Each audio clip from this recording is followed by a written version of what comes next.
Hey there, Nerdwire! Did you know that this February marks the 25th anniversary of Pokemon? Personally, this franchise is one of my all-time favorites, and it never ceases to recapture my imagination. From the main series games to the spin-offs like Snap or Conquest, to the TGC, there are so many deep and varied facets to this fandom. One of the most vital aspects is, of course, the anime, which will have aired 1,142 episodes in Japan by the end of the month. So in honor of this massive milestone, I thought it'd be fitting to tie together a comprehensive video playlist tracking Ash's journey from Pallet Town to a lowland champion. This week, we're going to start with the original series, which is comprised of the first two generations of Pokemon. So strap in and start a new shiny hunting chain because we've got 270 episodes to recap. I'm Nerdwire Brett, but you can call me Pocket Sparrows, and this is the complete Pokemon anime timeline, Part 1.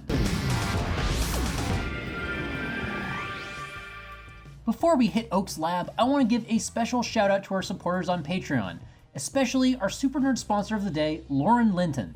I also want to stress that if you're interested in doing a detailed watch through of the anime yourself, there are a few places I recommend for streaming. The first is Pokemon TV, which has several seasons of the show available for free and its own smart TV app. You can also find select seasons on Netflix, Hulu, Amazon Prime, and Disney Now. Okay, let's do this. Pokemon, the original series, aired from April 1st, 1997 to November 14th, 2002 in Japan, and September 7th, 1998 to October 25th, 2003 in the US. The dub is broken into 5 seasons: the Indigo League, the Adventures in the Orange Islands, the Johto Journeys, Johto League Champions, and Master Quest. The hero of our story is 10-year-old Ash Ketchum of Pallet Town, who dreams of becoming a master Pokemon champion in the Pocket Monster fighting circuit. Unfortunately, his quest starts off on the wrong foot, and he wakes up late for the most important day of his life. He misses Professor Oak's standard starter selection of Bulbasaur, Charmander, and Squirtle. This leaves Ash stuck with the electric mouse Pikachu, who is a bit of a rebel with an anger problem at first. Oak gives Ash 6 Pokeballs and a Pokedex so he can capture and catalog the monsters of the Kanto region. After being bullied by Oak's grandson Gary, Ash sets out on his own adventure to tame monsters and show his rival what a true Pokemon master looks like. Pikachu is not a fan of Ash at first, but Ash earns his respect after throwing his body in front of him when a flock of angry Spearows attack during a raging storm. Seeing that Ash is willing to lay his safety on the line, a wounded Pikachu returns the favor and absolutely fries these birds with a supercharged Thundershock. This pivotal moment cements the pair as best buds, and in the aftermath of the storm, Ash looks to the sky to see the legendary Phoenix Ho-Oh fly off into the distance. The Spearow weren't the only victims of Pikachu's Thundershock, however. In the process of fleeing the Spearow, Ash steals the bike of water Pokemon trainer Misty, and it is demolished by Pikachu's attack. As Pikachu recovers at a nearby Pokemon Center, Misty shakes down Ash and vows to follow him until he's able to replace her bicycle. Misty then joins the party with a Goldeen and a Staryu. We are also introduced to a trio of Team Rocket gang members: Jesse, James, and a talking Meowth. These 3 form an unhealthy obsession with following Ash to capture Pikachu, who they deem as an exceptionally powerful Pokemon after it beats their mediocre Coughing and Ekans. As Ash and Misty journey through Viridian Forest, Ash catches his first Pokemon, Caterpie, also his second, Pigeotto. Caterpie immediately evolves into Metapod after a battle with Team Rocket, and it becomes the focal point in Ash's infamous first official trainer battle against the bug-catching samurai. It's that excruciatingly long, hardened stalemate. You know the one. Metapod also evolves into Butterfree by the end of the very same episode, after protecting Ash from a wild Beedrill. In the next episode, Ash and Misty reach Pewter City, where Ash competes in his very first gym battle against 15-year-old Brock, who specializes in Rock-type Pokemon. Brock was forced to become a gym leader after both his parents skipped town on their 10 children. Yes, Brock's backstory is incredibly messed up. After losing to Brock, Ash sets out to train in the forest and meets a mysterious man named Flint, who helps him. Flint turns out to be Brock's estranged father, and reveals himself to be so after Ash's rematch with Brock. During said battle, the sprinklers in the gym are set off, allowing for Pikachu to get an upper hand on Brock's ground-type Onix. While Pikachu has a KO in his grasp, Ash forfeits the match, saying he wants to win fairly and not by cheating. Out of respect for Ash's sportsmanship and kindness, Brock awards Ash the Boulder Badge. He explains that he doesn't want to be a Pokemon gym leader or even a trainer, but rather a Pokemon breeder. This is when Flint reveals his true identity and takes back ownership of the Pewter City gym, so that Brock can set out to follow his dreams. Brock joins the party with a Geodude and an Onix. On the way to the next gym, Brock catches a Zubat as they pass through Mount Moon, filled with Clefairy and Clefables. At Cerulean City, Ash meets Misty's family, who are in charge of the gym. Misty battles Ash as the rep for Cerulean, but Team Rocket intervenes and Ash has to save the day. For protecting Cerulean's gym, Ash receives the Cascade Badge. Between the next set of gyms, Ash catches the holy trinity of starters: Bulbasaur, Charmander, and Squirtle. Bulbasaur starts off as a trainer-hating defender of wild Pokemon. Charmander is abused and abandoned by his previous owner, and Squirtle is a straight-up gang member. Ash does, however, inspire Squirtle's old squad to turn in their ruffian ways and become local firefighters. Ash also catches a Krabby during this period, and being that it's his 7th Pokemon on hand, it is sent directly to Professor Oak. In Vermilion City, Ash challenges Lieutenant Surge in his Raichu, Pikachu's evolved form. After failing, Ash and Pikachu debate using a Thunderstone to evolve Pikachu into a Raichu as well, but Pikachu refuses, and the pair train hard to defeat Raichu and Surge in a rematch. Between gyms, Misty catches a Horsey and James gets suckered into buying a useless Magikarp. Fed up with Magikarp, James kicks it into the ocean, causing it to evolve into a very unhappy Gyarados, who releases itself to the wild by force. Soon after, Ash releases his first Pokemon, Butterfree, so that it can find love and happiness with a pink Butterfree. In Saffron City, Ash challenges the Psychic Gym leader Sabrina, who is a powerful psychic in her own right, and a, let's say, disconcerting person to be around. Her Abra evolves into a Kadabra mid-fight and defeats Pikachu with ease, so the group heads off to Lavender Town in order to catch a ghost type that can beat Sabrina. There they meet a Haunter, who agrees to help Ash win the Marsh Badge. Back in Saffron, Sabrina turns Brock and Misty into dolls and holds them hostage, but every time Ash tries to challenge her, his Haunter goes MIA. Ash is forced to battle Kadabra with Pikachu. It's rough, but mid-fight, Haunter appears and pranks Sabrina, making her laugh. This causes Sabrina's dolls to return to human form, including her own mother who was a hostage. Sabrina's father shows up and thanks Ash for returning joy to her life, and awards Ash the Marsh Badge. Haunter stays with Sabrina as the party heads to Celadon City for badge number 5. On the way, Ash catches a Primeape. In Celadon, Ash challenges Erica to a battle, but Team Rocket sets the gym on fire. Ash rescues Erica's gloom from the flames and earns himself the Rainbow Badge for his bravery. Following this win, Misty catches her signature Psyduck by accident. Brock is gifted Vulpix by his breeding idol Suzy. Ash enters the P1 Grand Prix with his Primeape and wins the fighting type tournament. Despite having a Pokemon that can now win a gym badge in an actual battle, Ash decides to leave Primeape with a fighting type specialist so he can train without him. On the journey through Diglett Cave to Fuchsia City, Ash catches a Muck that he sends directly to Oak, and Team Rocket gains a level in Badass by evolving their Ekans and Coffin into Arbok and Weezing. For his 6th gym battle, Ash uses Charmander to defeat Ninja Master Koga's Venomoth and Golbat, earning him the Soul Badge. The path to the next gym takes some detours, with several memorable episodes including the Ditto That's Bad at Dittoing, the infamous Banned Porygon and Safari Zone episodes, and the time Pikachu nearly left Ash for a pack of wild Pikachu.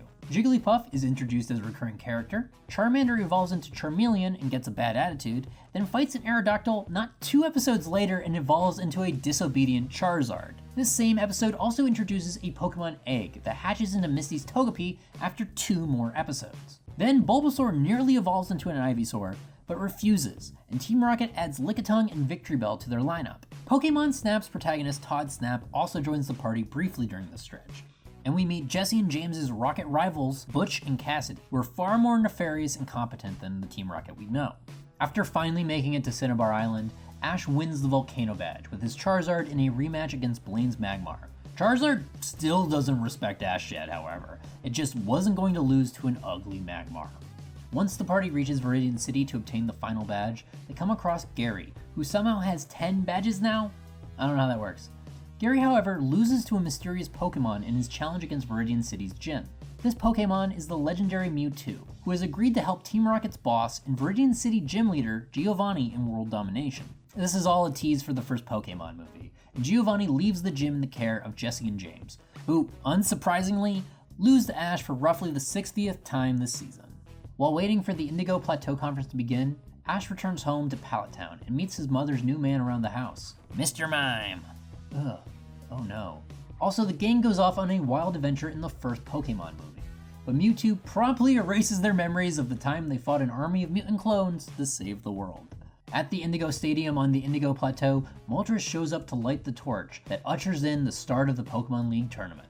Ash utilizes several of his lesser-used pokes to advance to the 5th round of the tournament. Gary only makes it to the 4th round before being eliminated by trainer Melissa and her Golem, placing him in the top 32 of the tournament. Ash ultimately places in the top 16, after being defeated by his new friend Richie, a kid who actually names his Pokemon in the series and has a strikingly similar taste in Pokemon to Ash. In their battle, Ash only loses by technicality, because Charizard refuses the fight. Richie himself only goes one more round and places top 8 after losing to trainer Asunta. She is hinted as being the 2nd place winner of the tournament overall.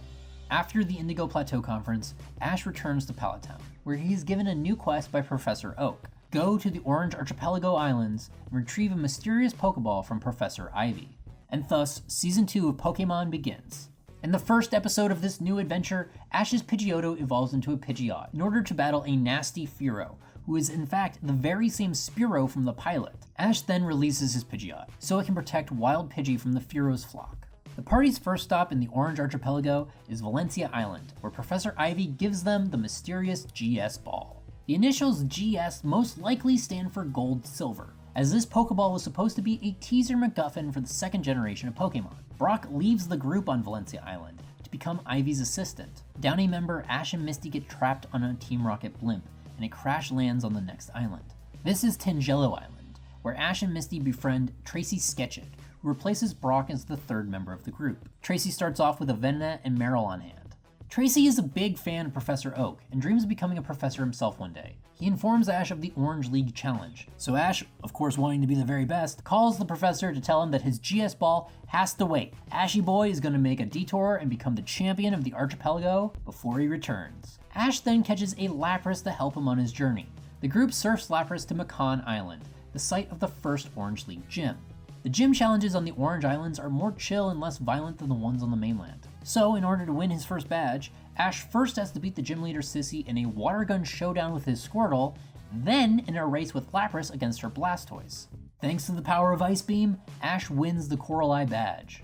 On the way to the next gym, the party encounters the famous rare Crystal Onyx, as well as an island full of completely pink Pokemon, who get their coloration from eating the native berries of the Pecan Island. On Naval Island, Ash's challenge is to freeze a geyser, then hollow out the ice to craft a race-winning sled. With the help of Lapras, Charizard, Pikachu, Bulbasaur, and Squirtle, Ash is able to defeat the island's leader Danny and earn the Sea Ruby badge. In the process of finding the next Orange League gym, Ash catches a gluttonous Snorlax on the 7 Grapefruit Islands, and Tracy catches a Scyther on Murcott Island. Then on Mandarin Island, Ash and Co meet Prima of Kanto's Elite Four. In the games, you'll know her as Lorelei, but Lorelei is 3 syllables, and the anime needed 2 syllables to make the dub work, so Prima it is.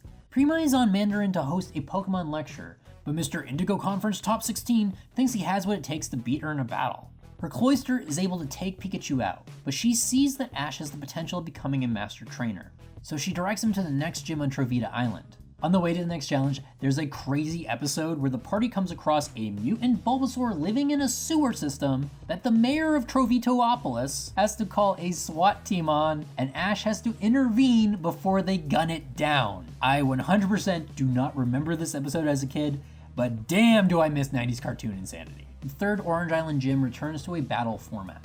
Despite gym leader Rudy's Electabuzz defeating Pikachu, Squirtle and Bulbasaur are able to bring Ash a win. He earns the Spike Shell badge and is now 1 Orange crew member away from challenging the champion of the Orange Islands. Next, we get to the episode countless fans were waiting for. For 58 episodes, Ash's Charizard has refused to obey and respect his trainer. But in this episode, Charizard chills. He finally realizes that working with Ash is the key to becoming the unbeatable secondary mascot the Pokemon franchise will bend over backwards to cater to. On Cleopatra Island, Ash calls on Charizard as a last-ditch effort to beat the character of the day, Tad. Tad's Poliwrath is able to freeze Charizard with an Ice Beam, leaving him gravely injured. Ash spends the whole night nursing Charizard back to health, and reminisces on their journey together. Ash opens up and reveals that he knows he isn't the best yet, but he hopes to one day be good enough to battle alongside Charizard. When Charizard comes to, he aids Ash in rescuing Pikachu from Team Rocket's usual schemes. He learns Dragon Rage and works alongside Ash to defeat the Poliwrath in a rematch. Ah, cinematic gold. The next stop is a Kumquat Island, where Ash has his first double battle against Luana of the Orange crew.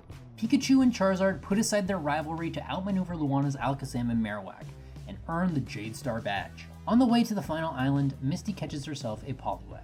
Roughly sometime around this point, the second Pokemon movie takes place, and Ash is revealed to be the Chosen One, in a prophecy to help the legendary Lugia save the world from utter destruction. With Lugia's help, Ash frees the legendary bird trio from a heartless collector and prevents global climate catastrophe.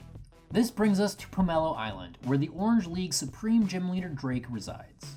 Here, Ash calls Oak and swaps his Snorlax for a Tauros he caught in the banned Safari episode, bringing his full team to Charizard, Pikachu, Squirtle, Bulbasaur, Lapras, and Tauros. In a two-part episode, Ash has his first 6v6 full battle against Drake's Ditto, Onix, Gengar, Venusaur, Electabuzz, and Dragonite. After Charizard, Squirtle, and Tauros are all bested by Dragonite, it's down to just Pikachu, and he lands a critical Thunder to clinch the victory. Ash is crowned the champion of the Orange League, and he sets off to finally get that dang GS ball to Oak. But before Ash returns to Kanto, he reunites Lapras with its family and releases another top-tier Pokemon to the wild. Brock is waiting for Ash and Misty back in Pallet Town. He left Professor Ivy, likely because she rejected his advances because he's a creepy 15-year-old. He swaps party slots with Tracy, who decided to stay in Pallet Town as Oak's assistant. After being unable to decode the secrets of the GS ball, Oak tells Ash to bring the ball to Johto and find Kurt, a Pokeball engineer and designer. Before embarking to Johto though, Ash and Gary have their first ever rival battle. Seriously, this is their first battle, and Pikachu loses to Gary's new Eevee. Still, with the success of the Orange League title under his belt, Ash is sure that he can win the Johto League. This brings us to seasons 3 through 5, which all cover Ash's journey through the Johto region. This adventure begins with the group catching a glimpse of the roaming legendary Suicune on their way to Newbark Town to meet Professor Elm. After Elm familiarizes the gang with the Johto region, they head off to Violet City to earn their very first badge in the region. Along the way, they make friends with a young girl named Casey, who is obsessed with the Electabuzz baseball team and becomes a soft rival for Ash and Johto. Ash also catches his Heracross during this early stretch, a bug-fighting type with a hunger for Bulbasaur's sap. The start of this season also introduces us to Madame Much Money's Snubbull, who runs away from her wealthy home to follow Team Rocket and munch on Meowth's tail. Ash then catches himself a stubborn Chikorita on the way through Cherry Grove City. In Violet City, Ash challenges the flying-type leader Faulkner, who uses Hoot Hoot, Dodrio, and Pidgeot in their match. With the help of Pikachu, Chikorita, and Charizard, Ash earns the Zephyr badge. On the way to the next city, Ash meets Lisa, a Charizard expert who maintains the Charicific Valley Natural Reserve, where wild Charizard compete to be the best in the world. Seeing Charizard's ambition to be the best resonates with Ash, so he leaves Charizard to train with Lisa and his powerful wild counterparts. This opens up a slot for Ash to catch Cyndaquil, who is a little hit or miss, but Ash sees potential in him. Finally, the group reaches Azalea Town, home to Kurt. After all this time, they deliver the GS ball, and it is never seen again, making it the anime's largest unresolved plot thread to date. Thanks to an interview with anime director Masamitsu Hidaka in 2008, we now know that the GS ball was initially intended to house the mythical Pokemon Celebi. Celebi was earlier planned to take center stage in the Johto anime, but ultimately was given its own movie instead. So yeah, in some parallel universe, Ash could have had his own Celebi. Kurt then introduces the travelers to specialized Pokeballs he crafts out of apricorn berries. Each trainer gets a fastball as a free sample, and then Kurt crafts a heavy ball for Brock and lure balls for Ash and Misty. Brock tests the fastball and catches himself a Pineco. At the Azalea Gym, Ash battles the bug leader Bugsy. Chikorita and Pikachu beat Spinarak and Metapod, paving the way for Cyndaquil to best Bugsy's ace Scyther and win the Hive badge. Between the gyms, there's a Pokemon swap meet, where Team Rocket scams countless trainers out of their Pokemon. This plot backfires though, and Jessie accidentally trades her Lickitung for a Wobbuffet. While Wobbuffet is unwanted and despised at first, it quickly becomes another iconic member of Team Rocket, and still travels with them today. Around this point, Ash starts freeing up slots on his team. He sends Heracross to Professor Oak, and after re-encountering the Squirrel Squad at a firefighting competition, he lets Squirrel return to hang out with his old buds. A few episodes later, Ash and Misty both throw their lure balls at a wild Totodile. Not knowing who actually caught the Pokemon, Brock has the two battle for it. Misty uses Togepi versus Pikachu, and Pikachu does not want to beat up a baby, so it forfeits the first round. Chikorita beats Staryu in the second, and despite evolving from a Poliwag to a Poliwhirl in the third round, Misty loses to Bulbasaur. This means Ash gets to add Totodile to his team. Ash then decides to go shiny hunting and catches a rare, full odds shiny Noctowl. and this is roughly where the third Pokemon movie takes place. Ash briefly reunites with his Charizard so that he can rescue his mother from a little girl who kidnapped her. That sounds easy on paper, but she's got the legendary beast Entei guarding her. So, it takes a full hour 30 and Charizard to do it. Back to the main Charizard-less story, the gang reaches Goldenrod City to battle the normal-type leader, Whitney. Whitney's Miltank proves to be too powerful for Ash, so in his rematch, his Pokemon work together to build a trench that Pikachu can use to strategically strike back. With the plain badge in his collection, Ash heads towards Ecruteak City for his next badge. There's another long spell of episodes in this stretch between gyms, with a few notable moments. First off, Ash wins a Sunstone from a bug catching competition. Misty wins a Sea King catching competition. Then Brock evolves his Zubat and returns his Vulpix to Suzy. Gary shows up with his Eevee, having evolved it into an Umbreon, and the Snubbull that was following Team Rocket evolves into a Granbull and returns to Madame Muchmoney. Then the anime has its first feature-length special, where Mewtwo and Giovanni return. Mewtwo and the clones have been hiding in the Johto region, but Giovanni is obsessed with recapturing them.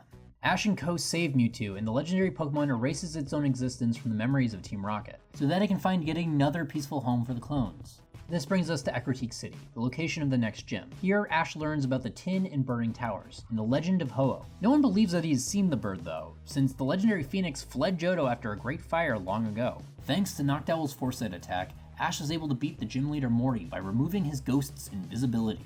Morty starts to believe that Ash may have actually seen Ho-Oh, when he awards him the Fog Badge. On the way to the next gym, a few key moments happen. First off, Todd Snap returns for a brief stint, and with the help of Ash, Misty, and Brock, he's able to get a shot of the legendary bird Articuno. Ash then uses his Sunstone on a Wild Sunkern for, reasons. He also wins a King's Rock from a sumo competition thanks to his Snorlax. Brock's Golbat evolves into a Crobat, and Chikorita evolves into a Bayleaf. We also have Movie 4 taking place in this period. In this movie, the time-traveling Celebi gets captured by an elite Team Rocket officer called the Iron Masked Marauder. The Marauder's dark balls are able to turn Pokemon he controls into evil versions of themselves. So Ash and Co. team up with the legendary beast Suicune to free Celebi from the crazy CGI forest armor its dark form creates. Celebi actually dies briefly, but the power of love returns it to life. Back to the main plot, the group makes it to Olivine City, where the next gym badge is. But gym leader Jasmine is distraught over taking care of a sick Ampharos named Sparkle. To help Jasmine nurse the Pokemon back to health, the group agrees to accompany Jasmine's assistant Janina to Cyanwood City to pick up medicine. After receiving the medication in Cyanwood, Janina takes an express ferry back to heal Ampharos, while Ash stays on the island to battle the fighting gym leader Chuck.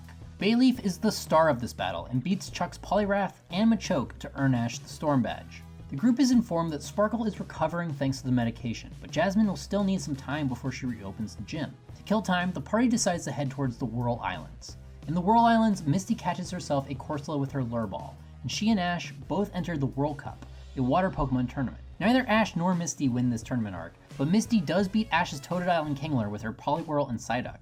After the World Cup, the group runs into Richie again, who is in the islands looking for Lugia. Partnering up on Richie's expedition, the boys meet Oliver, who is secretly protecting a baby Lugia named Silver until it's old enough to fly. After saving Oliver and Silver from Team Rocket's Butch and Cassidy, Silver's parent Lugia appears and is convinced by its child not to aeroblast the humans to the Kingdom Come. As the kids spend a day on the beach swimming with the legendaries, Team Rocket reappears and tricks Silver with a giant mechanical Lugia. When the adult Lugia and the heroes track down the secret lair of Team Rocket's Dr. Namba, they all are outgunned and captured by Rocket. Namba plans on using a rage-inducing device to control and power up Lugia and the other Pokemon. Luckily, Jesse and James don't take too kindly to being undermined by Butch and Cassidy, so they help Oliver in a rescue mission to free Ash and his friends. Pikachu and Richie Sparky tag team against Namba's rage-enhanced Electabuzz, and their other Pokemon free Silver from its cage. While this is happening, Jesse and James have accidentally freed the parent Lugia, who is on a rampage inside the base. As the base crumbles, Silver communicates with its parent and convinces it to shield the humans. In the aftermath, Ash, Brock, and Misty part ways with their new friends, to head back to Olivine City to finally battle Jasmine. Jasmine uses the Steel types Magnemite and Steelix against Ash, who chooses Pikachu and Cyndaquil to fight for him. Steelix is almost able to secure a win for Jasmine, but Cyndaquil roasts it by turning its Sandstorm into a fire tornado. Having earned the Mineral Badge, Ash heads back east towards the remaining gyms. On the way, Oak contacts Ash to let him know that there is infighting between the Pokemon he keeps in his lab, So Ash sends Bulbasaur to quell the tension. Bulbasaur's experience and sheer power earns him respect from the other Pokemon in the lab, and he stays with Oak to keep the peace. As the group passes through Ecruteak City again, they learn more about the legend of Ho-Oh, and how he was responsible for resurrecting the legendary beasts. The citizens of Ecruteak still won't believe Ash that he has interacted with Suicune. In the very same episode though, Suicune appears to help Ash to recover Ho-Oh's sacred crystal bells from Team Rocket. After nonchalantly interacting with another legendary, the party heads towards Mahogany Town. On the way, Ash enters in the Extreme Pokemon race with his Bayleaf, and is able to take first place in a photo finish against Gary's Arcanine. As a reward, Ash receives a Pokemon egg. The egg quickly hatches into Fanfi, who becomes a key addition to Ash's team. Also in this period, Jessie and James start to be followed by a Delibird, who was sent by Team Rocket's administration to collect their unpaid union dues. At the Lake of Rage, Ash meets the Pokemon League champion Lance, who catches a red Gyarados that was forced to evolve by Team Rocket's Tyson and Professor Sebastian. Not only does Lance infiltrate Rocket, but he's able to pretty much single-handedly take down a whole base. In Mahogany Town, Ash meets the Ice Gym leader Price, who has developed a cold heart after his Piloswine just up and left him while he was suffering from a severe illness. Because Ash treats his Pokemon too much like friends, Price refuses to let him have an official gym battle until he treats them with discipline. But when Team Rocket attacks, Price attempts to rescue Ash and gets thrown off a cliff in the process. Ash's Totodile and Noctowl are able to break their fall, which starts to earn Price's respect. As the pair make their way through an icy cavern, they discover Price's lost Piloswine, frozen in a block. They realize that Piloswine got lost in a storm while trying to retrieve medicine for Price long ago. Not only do Ash and his Pokemon thaw out the Piloswine, they also thaw out Price's heart, and are granted an official gym battle. The climactic finish in this battle involves Pikachu dropping Piloswine into a pool of water, making it susceptible to electric attacks. Even though Price still has an opportunity to beat Ash, he forfeits to keep Piloswine healthy, awarding Ash the Glacier Badge. With one badge left to go, the group heads towards Blackthorn City. On the way, a magician briefly turns Ash into a Pikachu, yes, that actually happens, and the party helps the legendary Zapdos recharge his electricity. Misty's Poliwhirl also uses Ash's King's Rock to evolve into a Politoed. At Blackthorn City, Ash challenges Dragon Gym Leader Claire to a battle, but midway through, Team Rocket steals her Dragon's Fang. With the Dragon's Fang artifact, Team Rocket tricks a local Dragonite into a frenzy. Just as the team starts to pursue Rocket, Ash's Charizard drops out of nowhere with Lisa and his new girlfriend. With the help of Charizard, they're able to return the Fang to Claire and calm the Dragonite. Ash then temporarily returns Snorlax to his party and uses it in a 3-round match against Claire. Snorlax takes out Kingdra with an Ice Punch, Pikachu KOs her Gyarados with a point-blank Thunderbolt, and Charizard combos his Fire Spin with a Seismic Toss to defeat her Dragonair. This earns Ash the Rising Badge, and he parts ways once more with his Charizard and his Snorlax. This brings us roughly to the period where Movie 5 takes place. This adventure involves the legendary Laddie duo. Latias disguises herself as a human girl and gets Ash to help recover the powerful Soul Dew herb from Rocket Thieves Annie and Oakley. When the city of Altomare is threatened by a huge tidal wave after the Soul Dew is destroyed, Latios sacrifices himself to save the city, and in the process creates a new Soul Dew.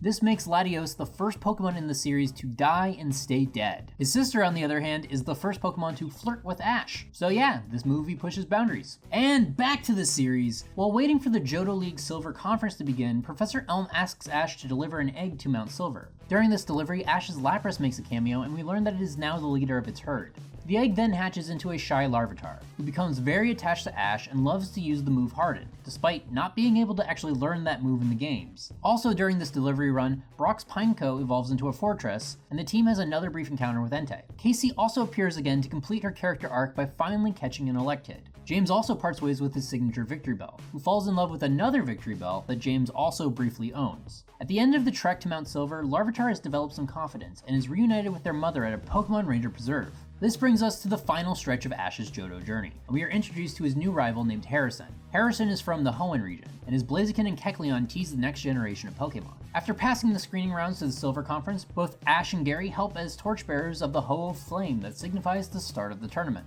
Ash's Squirtle happens to see this on the news and has Officer Jenny bring him to Mount Silver to help Ash compete. And thanks to Squirtle, Ash is able to win his first match in the conference against a young trainer Macy in her Quilava. In Ash's next match, he enters Pikachu, Cyndaquil, and Bulbasaur against trainer Jackson and his Azumarill, Shiny Magneton, and Meganium. This match ends with Bulbasaur and Meganium knocking each other out in a tie. Because Ash has the better record in the tournament though, he's able to move forward from the round robin stage. The next battle pits Ash versus Gary in a full 6v6 battle. Gary's team is comprised of Nidoqueen, Magmar, Blastoise, Arcanine, Scizor, and Golem. Thanks to Brock contacting Lisa, Ash's team is made up of Charizard, Heracross, Snorlax, Tauros, Muck, and Bayleaf. Thanks to all his training in the Charizard Valley, Charizard is able to hold the line and beat Scizor, Golem, and Blastoise. Ash is declared the victor, and that night Gary congratulates him on his victory. I have to say though, it feels wrong that Pikachu wasn't used in this momentous rematch against Gary, but hey, maybe that's just me. During all of this, Team Rocket opens up a merch shop for the tournament, and Delibird collects the profit to square away their unpaid dues. Ash's next challenger is Harrison, who enters Kecleon, Hypno, Sneasel, Steelix, Houndoom, and Blaziken versus Ash's Pikachu, Bayleaf, Totodile, Snorlax, Noctowl, and Charizard. It's another close battle, but Blaziken is able to out-endure Charizard, causing Ash to finish in the top 8 of Johto's Silver Conference. As is tradition with Ash's rivals, Harrison doesn't get much further either, and is eliminated by, this is not a made-up name, John Dixon, who also goes on to finish in first place. That's Pokemon champion John Dixon. I don't know if I like the sound of that. In the aftermath of the tournament, Ash parts ways with Squirtle and Charizard, and Harrison convinces Ash to start a new journey in the Hoenn region. On the way back to Pallet Town, a Nurse Joy lets Misty know that her bike has been repaired, and also alerts her to a call from her sisters. They tell her that they're leaving the gym to travel the world, so Misty will have to become the new Cerulean gym leader in their absence. Brock also happens to be called back home to Pewter City, so the trio has a heartfelt goodbye, complete with a musical montage highlighting all the romantic tension between Ash and Misty. After a very brief stay at home, Ash is restless to travel, and leaves all his Pokemon, with the exception of Pikachu, in the care of Professor Oak and Tracy. Team Rocket follows Ash on his journey to Hoenn, and the kidnapping attempt they make on the cruise to the new region inadvertently causes Pikachu to fall sick with a mysterious illness. Ooh, and that's the cliffhanger! No, really, we've completed all the episodes in the original anime. If you enjoyed this recap, be sure to like and subscribe for part 2, where we are following Ash on his journey through the Pocket Monsters Advanced Generation series, also known as Ruby, Sapphire, and the Battle Frontier. Let me know which one of Ash's Pokemon from the original anime is your favorite in the comments, and click to the left for more Nerdwire videos. And with that, Pocket Sparrows is blasting off again!